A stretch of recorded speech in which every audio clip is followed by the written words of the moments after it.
Okay, here's a review of the Toshiba NB205 Frost White Edition. Um, as you can see, this laptop is extremely thin. It's less than 1 inch thick. It's got a 6 cell battery that protrudes out the back a little bit. If you'll notice right here, it sticks out the back by about an inch. Um, and to me, that's a lot better than having it stick out the bottom and making it thicker. I'd much rather it be longer and thinner than thicker, because you can fit more stuff in your backpack um, or your bag, depending on what it is. But it's got an excellent chrome hinge on it that looks very durable. It'll probably last a long time. The keyboard is one of the best I've ever used, and it's certainly the best netbook keyboard in my opinion out of all the netbook keyboards. Um, as you can see, the F1 keys and function keys right here, they do double duty to raise and lower the brightness, do Wi-Fi, etc. And you got your home and end keys up here. That would probably be the only complaint I really have about the keyboard, is that you got the home and end keys over here instead of traditionally over here. Really, I think that it would have been better positioned right here instead of page up, page down, page up. I hardly ever use page up, page down. I use home and end all the time, at least when I'm typing. Um, this particular netbook has Windows 7 on it. I'll go ahead and turn it on for you so you can see. And I went ahead and upgraded the RAM, and you can upgrade the RAM by accessing this slot right here, and just popping the RAM in, and or popping it out and popping your new slot in, and it cost me about $30 to buy a new RAM. Oh, it's already booted up. I mean, this thing boots faster than my desktop does into Windows 7, and I have no clue why this boots faster, but it does, because I have the fastest processor that AMD makes in my desktop, and yet this one boots faster. So I don't understand that. So anyway, that's a Windows 7 background, and Windows 7 is definitely nice. It runs very smooth on this, the netbook, and the battery life's about probably 8 hours with Wi-Fi on.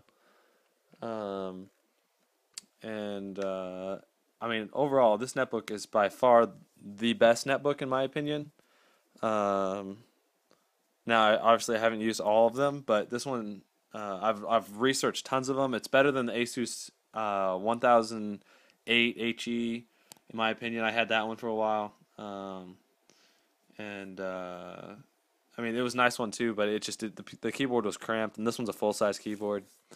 Um, I have played Guild Wars on this. Guild Wars does run, but it's not going to run hardly any games. It runs Counter Strike 1.6 at about 25 frames per second, barely playable. Um, but I mean, this thing is not a gaming. This is not a gaming netbook. Look at the HP Mini 311 if you're interested in gaming notebook, or a gaming netbook. Sorry. Um, this on the side has a VGA port. There's the exhaust fan out, and there's a headphone in and a mic in, and there's the network, and there's the USB. On the front here, we've got the SD card reader, and then also along this edge, we've got a Wi-Fi indicator, whether it's on or off, power, whether it's plugged in, the power is whether it's on, and then I'm not sure. I think that's probably a critical battery light, so that when the batteries reach critical, um, that blinks probably. That's the hard drive light activating, showing you that it's being used. That hard drive is being accessed, and it's got a 160 gig hard drive in it, so you can pretty much put tons and tons of stuff on here. And I cannot tell you what those last three are. Um, I've never seen them actually light up for anything. So um, on this side, we've got two USB ports and a power port, along with a Kensington lock, so that you could lock your computer at the library or whatever. Um, this laptop weighs less than 3 pounds, and is certainly a very portable solution, and I would highly recommend it. It's very flashy, very attractive. Um, and if you're not needing any kind of 3D performance, this is the way to go, without a doubt. Um, it plays Netflix online just fine. It struggles with Hulu, so don't expect to watch Hulu on it, but you can watch Netflix just fine. Um, and well, I guess it kind of plays Hulu okay on the lower resolution settings, and if you have it in window mode, but not full screen. Full screen it struggles. Um, Amazon Video works pretty good though. So we're waiting. Maybe maybe with future Flash updates, it'll start being able to play uh, those videos when the integrated graphics can be adding to the power of for the Flash. Because right now it just uses the CPU, and the Atom CPU isn't enough to run the Flash for Hulu.com. But they're coming out with a new Flash update, which will enable the integrated graphics in here to help with the video. And so maybe with the Atom processor plus the integrated graphics, it's going to be able to run Hulu.com just fine. We'll have to see.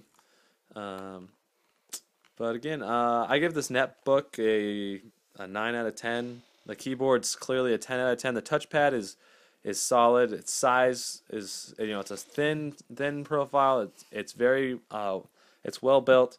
One thing I would say is watch out for the plastic. If you'll notice here, we've got just a couple just like really minor scratches, dings on it, and I think that was just caused from again the screen coming down and hitting it right here because I did not do anything to cause those. I didn't drop my keys on the laptop or anything like that. Um, so I don't, I just wish they would make that plastic have a little thicker coating on it, or maybe a little, um, maybe like a plastic, like a clear overlay to prevent it from getting those little dents. But that's okay. I don't think it takes away the value of the laptop too much. Um, so anyway, highly recommend this laptop, and good luck to anyone searching for a netbook.